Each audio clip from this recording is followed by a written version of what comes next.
Welcome to the 1 Hour Guide by Anil Nahud. Today we're diving deep into a book that has really shaken up how entrepreneurs think about money. Profit First by Mike Michalowicz. Absolutely. Our mission in this deep dive is to unpack the core, counterintuitive principles of the profit first system. Right, and walk you through the key concepts from the source material. And most importantly, provide you with actionable steps. We want to help you, the listener, transform your business. From what often feels like a chaotic, cash-eating monster. Exactly. Into a predictable, money-making machine. That's the goal. So many business owners find themselves caught in this cycle of debt and stress. Yeah, lacking real profitability, even when sales numbers look, good on paper. They're running the business check to check and panic to panic, often relying on what the book calls bank balance accounting. Right, which is just what it sounds like. You look at your bank balance. And react. Feel good if it's high, maybe spend more. Or panic if it's low and start scrambling. It's reactive. And that traditional accounting formula we all learned, sales minus expenses equals profit. It actually encourages this, doesn't it? It really does. It makes profit seem like this hopeful leftover, something you get if there's anything left. And the book makes a really compelling case that that's exactly what builds those cash-eating monsters. So profit first flips that. Completely flips it. Sales minus profit equals expenses. So profit becomes a habit, built in from the start. It happens always, not just maybe the end of the quarter. It's a habit, not an event. And this deep dive, presented as part of the 1 Hour Guide by Anil Nahud, is here to give you those key concepts and practical steps from the source. So you can start implementing these changes right away. Let's start by digging into the problem itself. Chapter 1. Your business is an out-of-control cash-eating monster. Yeah, this chapter doesn't pull any punches, like you said. It suggests many businesses don't just fail. The lucky ones do. Oof. And the others. They just survive, stuck in this state of debt and stress. You pour everything in, and it feels like you've just created this soul-sucking, cash-eating monster. Wow. The author shares his own story, too, right? Oh. A pretty raw one. Very personal. Yeah. After selling a multi-million-dollar business, he lost everything. Over $500,000 in savings, investments. Gone. Rock bottom. Absolutely. Down to his last $10K, bills 3 times that amount, and then that moment with his daughter. The piggy bank moment. Yeah, his 9-year-old daughter offering him her piggy bank, saying, "Daddy, we're going to make it." Just heart-wrenching. That really puts things into perspective. What was the big takeaway for him from that low point? That talent, drive, hard work, Mm-hmm. they're important, sure, but they don't magically solve cash flow crises. Cash is still king. Cash is absolutely king. Okay. And actively saving it, even making it kind of inconvenient to access, is critical. And he links this right back to that bank balance accounting. Why do we do that? It's just human nature, isn't it? We're emotional. We see a number in the bank. And it dictates how we feel and what we spend. Exactly. High number, feel rich, maybe spend. Low number, panic. It's all reaction, no real strategy. And the old formula, sales expenses, profit, just reinforces that. It does. It trains us. Yeah. Focus on sales. Hope something's left. The book calls it base backward. Because it builds the monster. Expenses just expand to eat whatever revenue comes in. Precisely. So Profit First is designed for us emotional humans. It works with our nature, not against it. That's the idea. Flip the formula. Yeah. Sales, profit, expenses. Profit isn't a hope. It's mandatory. First, always. And there's a first action step suggested right in this chapter. Yes, a commitment step. He encourages you to email him, mike@mikemichalowicz.com, subject line, "I've drawn the line in the sand." Declaring you're prioritizing profit now. Bold start. It is. It's about that commitment. Okay, let's move into chapter 2. The core principles of profit first. How does this leverage our habits? Well, it uses that great analogy from dieting, using smaller plates. Right. You naturally eat less without thinking about it. Exactly. You change the structure, not fight your ingrained habits. Profit First does that with money. And this connects to Parkinson's law. Perfectly. Parkinson's law, demand expands to match supply. Give yourself 2 weeks for a task. It takes 2 weeks. Give yourself less time. You find a way. Same with money. If it's easily available, you'll find a way to spend it. So profit first limits the readily available supply for expenses. Exactly. It forces efficiency. Okay, so based on small plates and Parkinson's law, what are those 4 core principles? 1, use small plates, meaning set up multiple small bank accounts for specific purposes. Like profit, tax, owner's comp, expenses. Right. Get the money allocated and out of your main spending view. Out of sight, out of mind. True. serve sequentially. This is the flip. From every deposit, you allocate to profit and tax first, before anything else. Off the top. Always. 3, remove temptation. Make it inconvenient to dip into profit and tax funds. That's where the separate bank comes in? Strongly recommended. Set up hold accounts at a different bank. Like a 401k, barriers make it work. No easy access. Makes sense. And 4, Enforce a rhythm. Set up a regular schedule, usually twice a month, for reviewing finances and making these allocations. get out of that daily panic mode. Exactly. Creates a predictable flow. But the question people always ask, if I'm setting aside profit, how do I grow? Yeah, common concern. The book argues chasing growth without profit is the recipe for disaster. Think of companies losing billions scaling without a profit engine. Like Twitter early on. Right. Profit first actually guides sustainable growth. When you're profitable, you know you can afford growth based on real financial health, not just hope or more debt. Profitability isn't opposed to growth, it's the foundation for it. Crucial distinction. Absolutely. So let's get practical. Chapter 3, setting up profit first for your business. How do we actually do it? It starts with a relatable analogy, the author's mom and her physical envelope system. Cash in envelopes labeled food, mortgage, vacation. Yeah. Simple, visual, clear. Very different from just one big number in the bank and hoping for the best. So the modern envelopes are bank accounts.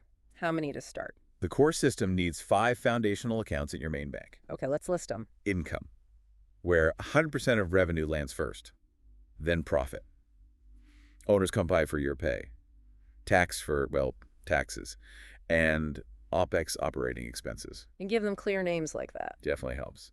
Then you need the 2 no temptation accounts. That's the secondary bank, right? For inconvenience. Exactly. Profit hold, where money from the main profit account goes. Yeah. And tax hold, where money from the main tax account goes. Make them hard to access quickly. No debit cards. Maybe hide them online. That's the key to removing temptation. Okay, accounts are structured. What's the critical first step to figure out where you stand? The instant assessment. Figure 3 in the book. It can be painful, but it's essential. Looking back at the last 12 months. Yeah. Calculate your historical percentages. Revenue, materials, real revenue, that's revenue minus materials. Profit, owner's comp, tax, and OPEX. Like stepping on the scale. Gotta know the truth. Even if it's shocking, like Lisa's story, initial anger, then motivation. So the instant assessment shows where you are. Then there are target allocation percentages, TAPs. Yes, TAPs are the ideal percentages for your business size, where you're aiming. Figure 4 shows these ranges. And CCAPs are current allocation percentages. Right. CIPs are based on your instant assessment where you start today. Often, profit and tax might start at 0% if you weren't allocating. Owner's comp is what you historically paid yourself.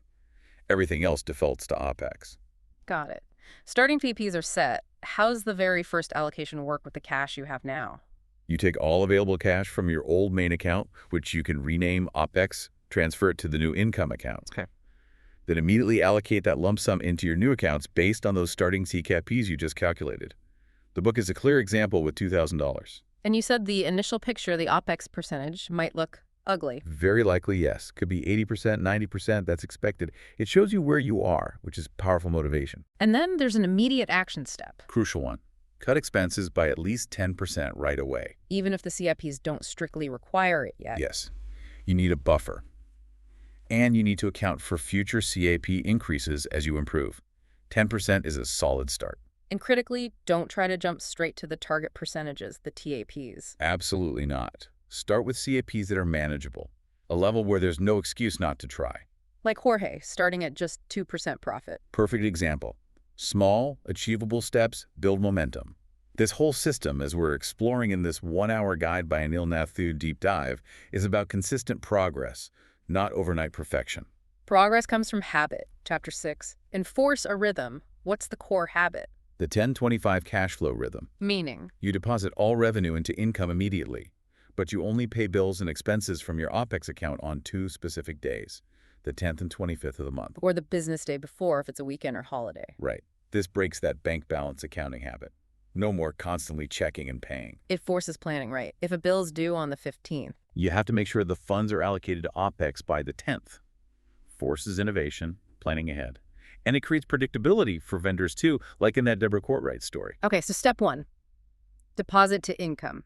Step 2, pay bills from OPEX only on 10th, 25th. What happens on those dates with the income account? That's step 3. On the 10th and 25th, you take all the money that's built up in income since the last allocation. And transfer it out. Exactly. Transfer to profit, owner's comp, tax, and OPEX based on your current caps. Income goes back to 0, ready for the next round. Simple rhythm. And there's a quarterly rhythm, too. Yes, tied to estimated tax payments. On the same day each quarter, you pay your taxes, transferring from tax hold.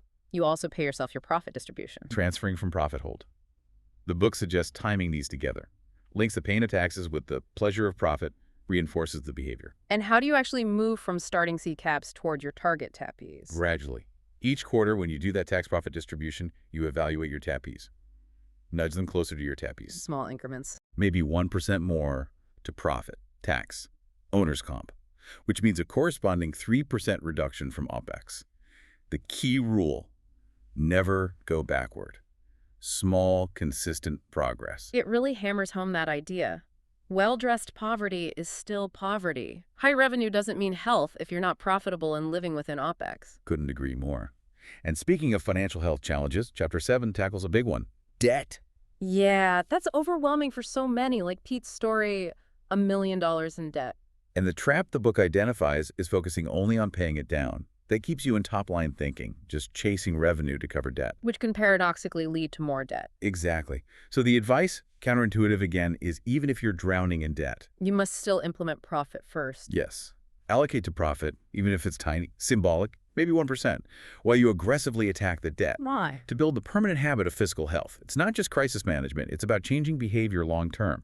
The pain of debt gets you started, but the pleasure of taking profit, even a small amount, sustains the change.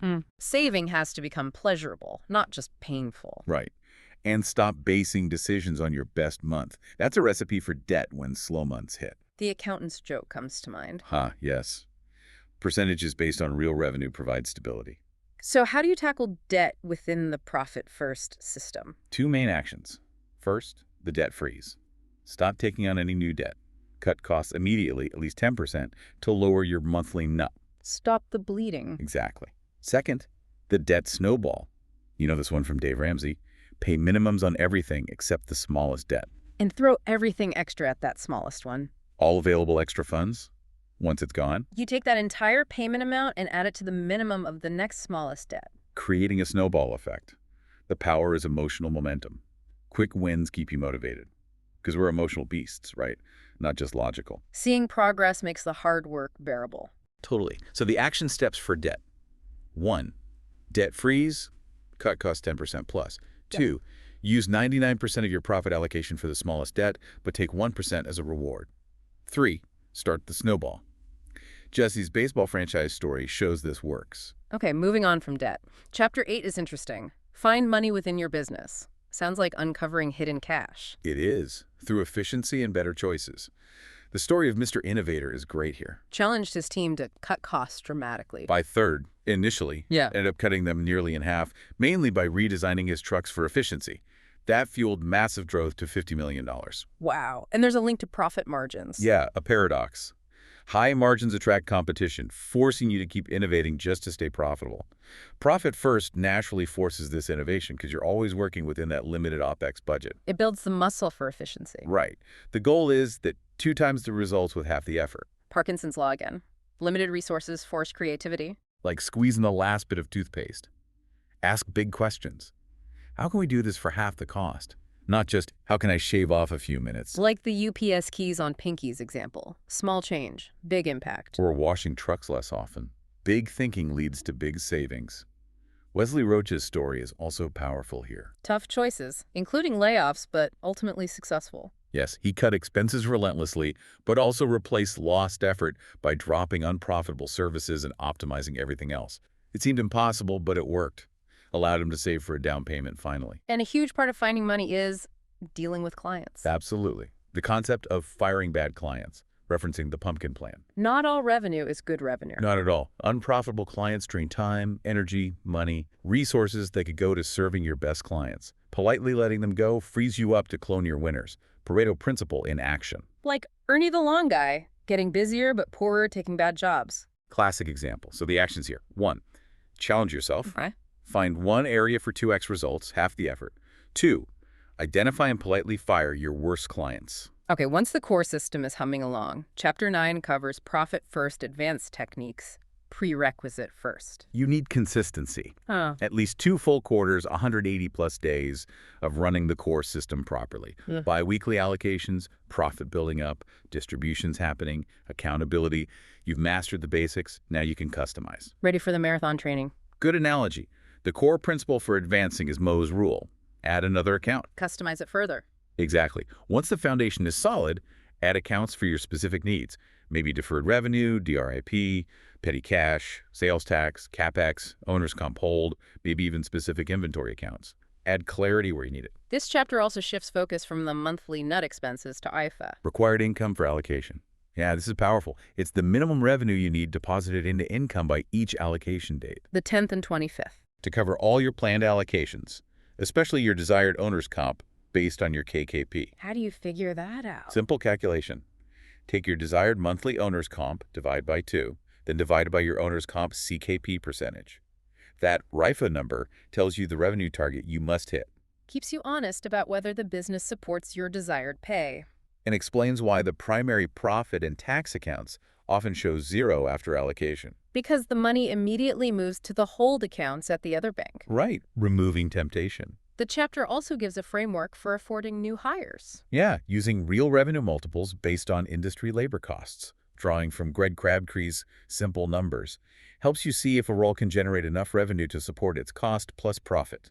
Practical stuff and the mini power tactics. Some clever behavioral hacks, like renaming the tax hold account government's money makes it psychologically harder to raid. Or hiding accounts online except OPEX. Out of sight, out of mind. Setting up daily auto transfers from payment processors to income. Using bank checks so the money feels gone immediately. Smart. The action step for advanced techniques. Plan ahead. Choose one tactic now, but schedule it for implementation 6 months out. Put it on the calendar. Keep moving forward without overwhelm. Okay, bringing it all home. Chapter 10, the profit first life. Yeah. Applying this personally. Yes. It challenges that myth. When I make enough, I won't need to budget. Jorge's mom's story shows having a system enables the lifestyle because you fund it first, Like Lori Dutcher's story, living check to check personally. while dumping everything into the business. Profit first, let her take a salary. Save for Disney with her first profit distribution. And her business actually grew faster. Because our personal lives have the same structure, really. Income, expenses, goals. Exactly. So apply it personally. 1, face the music personal instant assessment. Spills, debt, income. 2, debt-free stop new personal debt. 3, establish the habit auto transfer from your paycheck to savings retirement first, even 1%. Then attack debt. Similar accounts suggested too. Income, profit hold retirement, tax hold, day-to-day, debt destroyer, vault, mad money, impact. And loss aversion is real personally too. Hard to cut back. The author cut cars, clubs, Netflix. Realize most people don't care, and loved ones support the courage. And that deaf to debt party sounds fun for tackling personal debt. Definitely. Use 99% of your business profit distribution on the smallest personal debt, snowball style. 1% for celebration. Make it an event. Less grim, more motivating. The lifestyle rules are practical too. Seek free, buy used, avoid full price, negotiate, delay big purchases, splurge only with quarterly profit. And the wedge system for raises. Powerful. 50% of any income increase goes straight to the vault. Long-term savings, 50% can boost lifestyle. Accelerate savings while still letting you enjoy the race. Smart. You can even teach kids with envelopes. Save, give, spend, etc. Teaches the core habits early. And revisiting his daughter's piggy bank story, the fact she doesn't remember it. Shows good habits become automatic. It's not about willpower forever, but building the right structure, like the Camp Widgie Wagon food waste story. Realizing waste, high OPEX, learning smaller portions, lower expenses, through habit. And we should quickly touch on those common mistakes again. Right. Don't skip the counts, you need the structure. Don't allocate too much too soon, leads to rating. That grow first, profit later mistake is huge. The most dangerous. Profit must come first. Don't plow back profits just to cover expenses that avoids cutting costs. And definitely don't raid the tax account. Huge no-no. It's not your money. Get professional help for tax estimates. And don't cut costs that hurt your best clients. Focus on waste. Okay, let's wrap this up. What does this deep dive, part of the 1-hour guide by Anil Nathu, really demonstrate is possible? It shows you can genuinely transform your relationship with money in your business. Go from chaos and stress to clarity, control, and consistent profit. It's a simple system, really, built for humans. Leveraging habits for powerful results. Following these steps can set you on a path to permanent profitability and, honestly, financial peace. So here's a final thought to consider. If just changing the order you allocate money can transform your business and personal finances this much, what other ingrained habits, maybe ones you don't even notice, might be holding you back from your biggest goals? Something to really mull over. Thank you for joining us today. Buy the book at a one-hour guide website for more business insights.